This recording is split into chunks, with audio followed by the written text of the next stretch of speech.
हाय मेरे दोस्तों, कैसे हैं आप सब। मिलवाते हैं आपको आजिम जी से। आजिम जी कैसे हैं आप? बस अल्हम्दुलिल्लाह। आप बताइए आप कैसे हैं? बहुत बढ़िया। आजिम जी हमारे इंडिया से हैं। आप इंडिया कहाँ से हैं?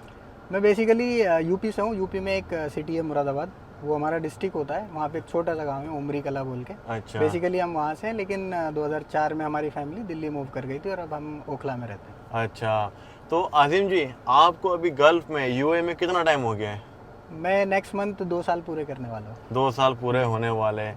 तो मैं जान सकता हूँ कि आपका प्लान कैसे बना यूए आने का। बट सबसे पहले दोस्तों, थंबनेल से आपको आइडिया लग गया होगा कि हमारे आजिम जी हैं मैकेनिकल इंजीनियर, जी। है ना। तो आप यहाँ पे मतलब किस फील्ड में, थोड़ा सा बताइए पहले। हम कंस्ट्रक्शन फील्ड में ही हमारा काम होता है। जैसे मान लीजिए जो आपका बिल्डिंग बन गई है अभी, अच्छा। वो बिल्डिंग तो बहुत अच्छी दिख रही है, लेकिन उसके अंदर जो सर्विसेज होती है ना, इलेक्ट्रिकल, एयर कंडीशनिंग, अच्छा। प्लम्बिंग, फायर फाइटिंग, अच्छा तो उसमें मेरा कोर फील्ड जो है वो HVAC का, एयर कंडीशनिंग, हीट एंड अच्छा वेंटिलेशन एयर कंडीशनिंग डिज़ाइन का काम है। अच्छा अच्छा अच्छा। तो अभी आपको यहाँ पे 2 साल हो गए हैं। जी। तो ये आपकी मतलब फर्स्ट जॉब है, सेकंड जॉब है गल्फ के अंदर? ये सेकंड है। ये सेकंड है। आपको इंडिया में कितना टाइम हो गया? मैंने इंडिया में करीब 12 साल काम किया। 12 साल। तो अजीम जी, मुझे थोड़ा शुरुआत से बताएंगे कि मतलब आपके माइंड में क्या, मतलब क्या कोर्स किया आपने, कहाँ से किया, कैसे आपका माइंड बना, मतलब थोड़ी सी लाइफ की जर्नी थोड़ा बताइएगा। देखिए 2006 में अच्छा मैंने इंजीनियरिंग में एडमिशन लिया था। एक कैंपस है फरीदाबाद में, महर्षि दयानंद यूनिवर्सिटी का। वहाँ अच्छा से मैंने 4 साल की बैचलर डिग्री करी, अच्छा बीटेक, और उसकी जो स्ट्रीम थी वो मैकेनिकल थी। अच्छा फॉर्चुनेटली मेरे फादर भी छोटे मोटे काम ना इसी इंडस्ट्री में किया करते थे। वो अच्छा कॉन्ट्रैक्टर थे उस टाइम। अच्छा तो उनके थ्रू मेरा एक रास्ता बना और मैं भी इसी फील्ड में आ गया। तो मेरी जर्नी वहाँ से शुरुआत हुई थी। 2010 में दिल्ली में एक छोटी सी कंपनी है, वहाँ से मैंने काम शुरू किया था। अच्छा धीरे धीरे मेहनत चलती रही लाइफ में, धीरे धीरे इम्प्रूवमेंट होते रहे और ऊपर वाले ने साथ दिया। तो 5-6 साल बाद मेरी एक मल्टीनेशनल में एंट्री हो गई। अच्छा काफ़ी मल्टीनेशनल कंपनीज इंडिया में इस टाइम है। वहाँ से फिर और अच्छे रास्ते बने और फिर ग्रो होता चला। अच्छा। तो फिर सडनली मतलब इंडिया में इतना अच्छा काम कर रहे थे, फिर गल्फ में आने का माइंड कैसे बना? आपने बोला ना जैसे अच्छा कर रहे थे, अल्लाह का शुक्र है बहुत अच्छा कर रहा था इंडिया में, लेकिन यहाँ अच्छे से भी 3 गुना अच्छा था। अच्छा तो उस अच्छे को क्यों नहीं छोड़ते। तो और फॉर्चुनेटली मैं एक कंपनी में काम कर रहा था इंडिया में, गुड़गांव में, अच्छा। जिसकी प्रेजेंस यहाँ पर भी है। अच्छा तो हम यहाँ की टीम के लिए काम किया करते थे गुड़गांव से। तो मेरे अच्छे अच्छा रिलेशन हो गए थे यहाँ लोगों से। अच्छा तो जब आज अच्छा काम करते हो तो आप रिकग्नाइज भी होते हो। तो लोगों ने मुझे रिकग्नाइज किया और फिर मुझे कहा कि यहाँ आना चाहोगे। तो मेरे लिए नेकी और पूछ पूछ वाली बात थी। उन्होंने कहा, मैंने ट्राई करा अच्छा और रास्ता बन गया। और 2022 में जून में मैंने ज्वाइन किया यहाँ पे AECOM करके एक कंपनी है अच्छा अबू धाबी में। अच्छा। वहाँ मैंने करीब 15-16 महीने काम किया। फिर मुझे एक मौका दुबई डिज़ाइन डिस्ट्रिक्ट से एक कंपनी से मिला, अच्छा जो मैंने अक्टूबर लास्ट ईयर में ज्वाइन किया। अच्छा।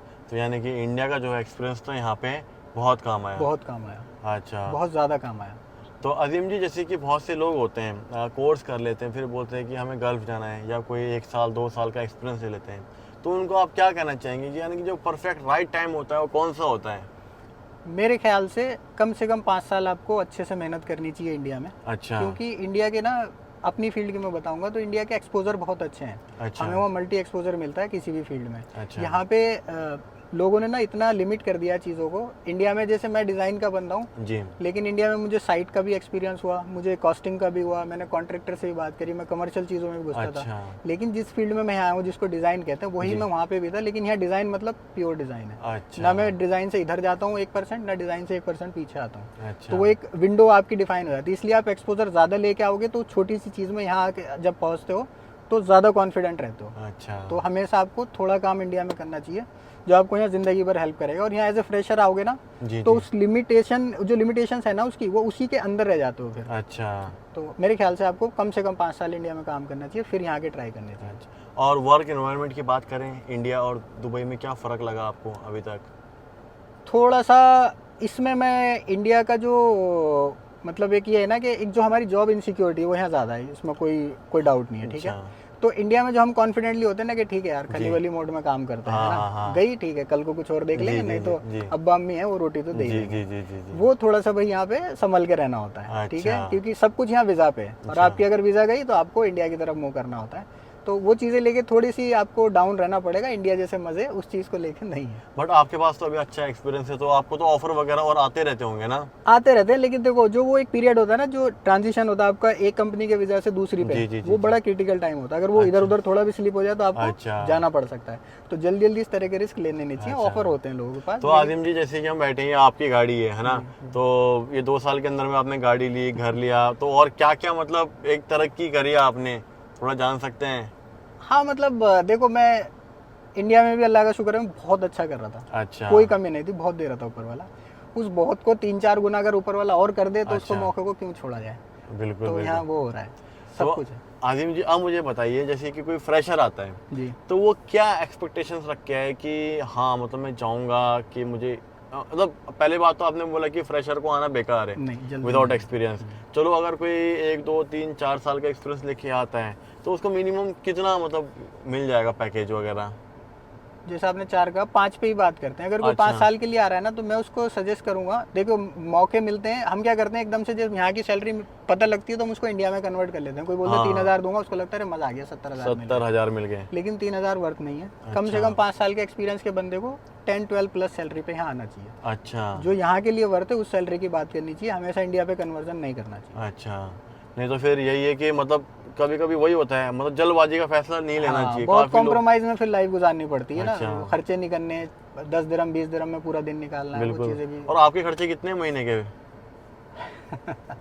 मैं टच कर जाता हूँ 6-7 हज़ार आराम से। 6-7 हजार दिरहम? सब चीज़ें मिला के हो जाता है। अच्छा भाई, इससे आप अंदाजा लगा सकते हैं कि भैया अजीम जी की सैलरी कितनी है दुबई के अंदर। तो अजीम जी मुझे बताइए कि भैया एक्सपीरियंस बहुत ज़रूरी है, जी। और बात करें लैंग्वेज की तो first priority. First priority. Language के बिना कुछ नहीं है। देखो ये थोड़ा कड़वी लाइन है, लेकिन अगर कम्युनिकेशन नहीं है अच्छा। तो आपको यहाँ के लिए ट्राई नहीं करना चाहिए। अच्छा, वो बहुत मैंडेटरी है। हाँ। उसके बिना कर ही नहीं पाओगे कुछ। वो कुछ दिन में आप मतलब किसी की नज़र में आ जाओगे और फिर काट दिए जाओगे। हालांकि दोस्तों, जो मेरे जितने ब्लॉग होते हैं ना, मतलब हम बिल्कुल प्योर देसी में हिंदी में बनाते हैं, बट ईमानदारी से बात करूँ ना, कोई इंडियन में आपस में बात कर रहा होता है ना, तो भैया जो इंग्लिश मैंडेटरी है, जिससे हमें मतलब डर लगता है अंग्रेजी से, वो मैंडेटरी है। मतलब एक ना हैबिट बन जाती है यहाँ पे।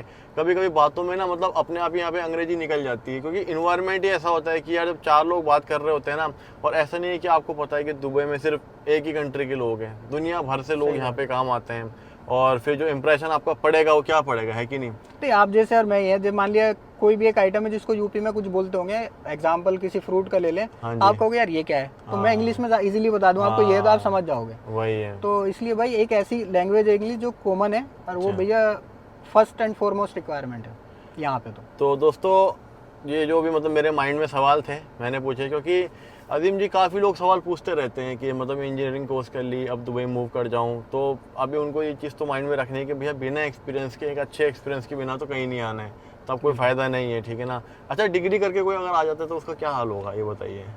देखिए उसकी एक तो किस्मत है कि अगर उसको अच्छी कोई अपॉर्चुनिटी मिल जाए, नहीं तो उसका स्ट्रगल फिर यहाँ शुरू होगा जो उसको इंडिया में करना चाहिए। और यहाँ का स्ट्रगल आपको पता है कहीं ना कहीं स्टार्टिंग में ज़्यादा परेशान करेगा, क्योंकि अच्छा। इंडिया का स्ट्रगल में ये होता है कि शाम को आप अपने घर पहुँच जाते हो, पेरेंट्स दिख जाते हैं, हाँ। भाई बहन दिख जाते हैं दिन की परेशानी के बाद। यहाँ वो भी नहीं है। तो कभी कभी ऐसा हो जाता है कि बहुत ही एक्सपीरियंस इतना पैथेटिक हो जाएगा कि आप सोचोगे यार ये क्या कर लिया मैंने। अच्छा। ऐसा फील आ जाएगा, 80% होता है लोगों को। अच्छा। इसलिए आप थोड़ा एक्सपीरियंस लो और उसी जगह पे आओ जहाँ थोड़ा सा तो सेटिस्फेक्शन हो। बाकी तो हर जगह आपको स्ट्रगल करना ही होता है, तो यहाँ के फिर धीरे धीरे रास्ते अच्छे बनने लगते हैं। अच्छा अजीम जी, इस चीज़ में जॉब हंटिंग वगैरह कैसे होती है, क्या सोर्स होते हैं इसमें? ज़्यादातर देखो जिसके लिए यूएई फेमस है ना, कोई भी जो चीज़ फेमस होती है ना उसके कुछ ना कुछ फैक्ट्स होते हैं। यहाँ पे ना जॉब ज़्यादातर रेफरेंस पे मिलती है। अच्छा। अगर जान पहचान नहीं है तो आपका रिज्यूमे सही जगह पे पहुँच नहीं पाता। अच्छा। कोई कोई किस्मत वाला होता है कि पहुँच जाता है तो मिल जाते हैं मौके। अच्छा। तो पहले तो कोशिश ये रहनी चाहिए कोई ना कोई रेफरेंस हो आपका। अच्छा। नहीं भी है तो ट्राई करते रहना चाहिए। कोशिश करोगे तो एक ना एक दिन उसका फल जरूर मिलता अच्छा, है। आपने किसी के रेफरेंस करी, आज तक हेल्प करी है? मैं कोशिश करता रहता हूँ। देखिए अच्छा। मैंने जैसे बताया कि हमारी ना जो पावर इंडिया में होती है इंडस्ट्री में, जी, वो जी। यहाँ नहीं होती। जी, कोशिश ये fact करता है, रहता हूँ। हाँ। हमारी इतनी पावर होती है कि हम अपने किसी जानने वाले का या किसी का भी हाँ। अच्छा बंदा है जो कल को हमें कहीं शर्मिंदा नहीं करेगा, उसका रिज्यूमे सही जगह पे पहुंचा देते हैं एचआर को। हाँ। उससे ज़्यादा हमारे हाथ में कुछ नहीं होता है। ये मतलब सही बात है दोस्तों। मतलब अगर आपको लगता है ना कि दुबई में कोई भी है, मतलब आपने सीवी दी यार, इवन हम एचआर को फॉरवर्ड करें ना, वो सिर्फ रिप्लाई करता है ओके। उसके बाद हम ये भी नहीं पूछ सकते कि भैया हो जाएगा, कल हो जाएगा, परसों हो जाएगा। बार बार पूछोगे तो मैसेज दूसरा जाने लगता है। हाँ, तो वो कुछ फिर और क्या समझ। हो गया, अपनी इंप्रेशन फिर खराब होती है। Yes। तो अजीम जी एक सवाल है, पर्सनल सवाल, जैसे कि भैया बोलते हैं कि लड़की से उम्र, लड़कों से सैलरी नहीं पूछी जाती। तो मतलब अब हमारे यूट्यूब की भाषा में ऐसा बोलते हैं कि भैया हम सैलरी, हम अपने यूट्यूब की इनकम तो रिवील नहीं करते हैं, बस हम ऐसा बोलते हैं कि हाँ हम मतलब महीने की 2 थार, 3 फॉर्च्यूनर या 1 आईफोन हाँ। ले लेते हैं। तो मतलब आपसे मैं पूछना चाहूँ तो आप कितने, मतलब थोड़ा सा बता दीजिए अंदाजन, कि थोड़ा सा लोगों को मोटिवेट हो जाए, हाँ चल भाई, क्योंकि एट दी एंड भैया लोगों को जाननी सबकी सैलरी है।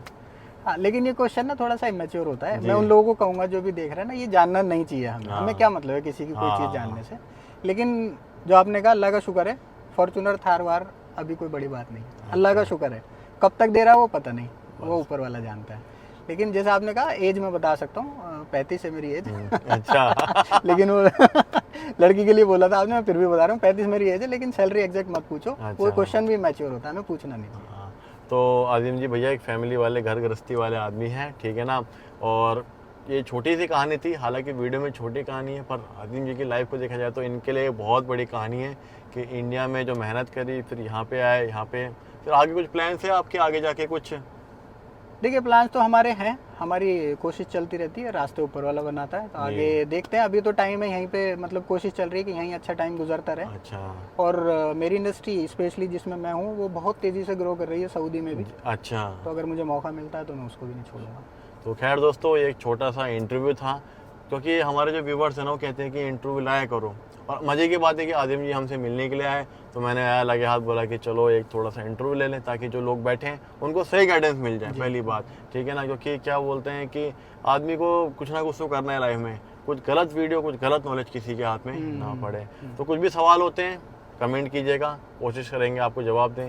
फिर कभी आदिम जी से मिलेंगे तो आपको पक्का हेल्प करेंगे। तो दोस्तों, इस वीडियो को यहीं एंड करते हैं, मिलते हैं अगले ब्लॉग में। Until then take care, goodbye, जय हिंद, जय भारत।